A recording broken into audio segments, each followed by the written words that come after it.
तर न्यायव्यवस्थेमध्ये आरक्षण न देऊन बाबासाहेबांकडून अन्याय झाला अशी टीका आव्हाडांनी केली। न्यायव्यवस्थेमध्ये आरक्षण न देणं 80% समाजावर अन्याय आहे असं आव्हाडांनी म्हटलं आहे।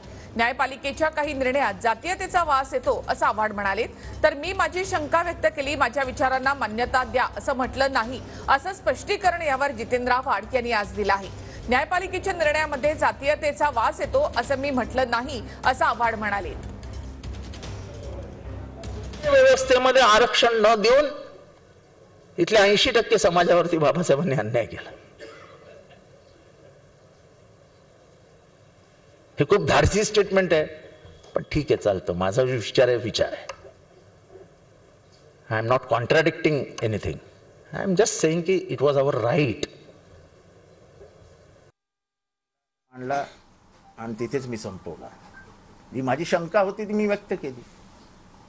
आता त्यांनी का केलं नाही, का केलं हे काही आपण सांगू शकत नाही। मी तेच सांगतो, माझे काही विचार आहेत ते मी मांडत असतो। समाजाला पटले तर ठीक, नाही पटले तरी ठीक। असं मी कुठे जबरदस्ती करतोय की माझ्या विचारांना मान्यताच द्या।